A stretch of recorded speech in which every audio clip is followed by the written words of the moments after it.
L'Église catholique fait mémoire de saint Alban et de saint John Fisher et Thomas More. Saint Alban.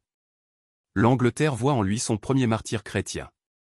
C'était, au témoignage de Bède le Vénérable, un païen charitable qui avait caché dans sa maison un prêtre chrétien poursuivi par la police. Le prêtre convertit au Christ son protecteur et lui donne le baptême. Lorsque les policiers arrivent, ils arrêtent Alban qui, pour sauver le prêtre, a revêtu son habit. Le courageux Alban fut exécuté le 22 juin 287, à Verulam, aujourd'hui Saint-Alban dans le Hertfordshire. Alban, latin Albus blanc. Saint John Fisher et Thomas More. Voilà deux exemples admirables de l'humanisme chrétien. C'était à Londres au début du XVIe siècle. John Fisher était évêque de Rochester et Thomas More, chancelier du royaume. Ils avaient été formés aux humanités gréco-latines à Cambridge et à Oxford. Ils témoigneront héroïquement qu'on pouvait être un véritable humaniste et mener une vie austère et exigeante selon l'Évangile, le tout marqué d'un humour qui lui aussi n'est pas étranger à la mentalité du Christ. Dans une situation politique très complexe, ils furent de très loyaux sujets de la couronne d'Angleterre et également d'impeccables disciples du successeur de Pierre, le pape de Rome. Ces deux éminentes personnalités seront des martyrs. Le roi Henri VIII prétendait imposer la suprématie de la royauté anglaise sur l'Église en ce pays. L'évêque John Fisher et le chancelier Thomas More se trouvèrent côte à côte pour refuser de reconnaître cette position hérétique qui se compliquait du problème du divorce du roi. John Fisher, qui venait d'être nommé cardinal, fut décapité à Londres le 22 juin 1535 et Thomas More subit le même sort le 6 juillet suivant. Le chancelier Thomas More a produit un chef-d'œuvre de l'humanisme de la Renaissance. Son Utopie, fiction qui expose audacieusement le gouvernement idéal. Proclamé saint par Rome en 1935, l'Église anglicane l'a inscrit en son martyrologe en 1980. De plus, le pape Jean-Paul II a donné, lors du jubilé 2000, Thomas More comme saint patron des gouvernants et des politiques.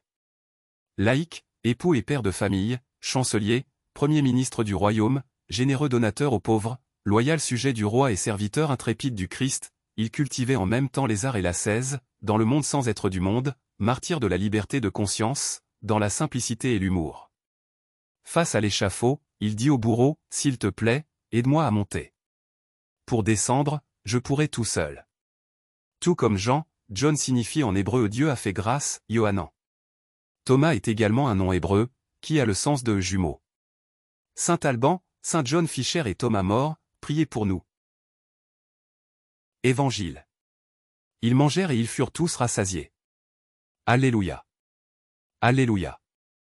Moi, je suis le pain vivant qui est descendu du ciel, dit le Seigneur.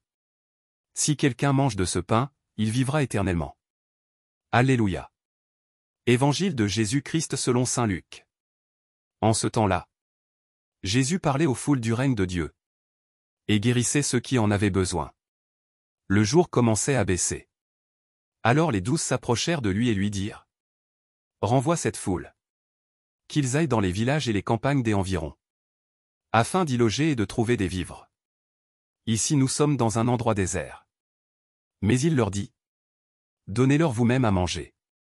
Ils répondirent : Nous n'avons pas plus de 5 pains et 2 poissons. À moins peut-être d'aller nous-mêmes acheter de la nourriture. Pour tout ce peuple, il y avait environ 5000 hommes. Jésus dit à ses disciples : Faites-les asseoir par groupe de 50 environ. Ils exécutèrent cette demande et firent asseoir tout le monde. Jésus prit les 5 pains et les 2 poissons. Et, levant les yeux au ciel, il prononça la bénédiction sur eux, les rompit, et les donna à ses disciples, pour qu'ils les distribuent à la foule. Ils mangèrent et ils furent tous rassasiés. Puis on ramassa les morceaux qui leur restaient. Cela faisait 12 paniers. Acclamons la parole de Dieu. Louange à toi Seigneur Jésus.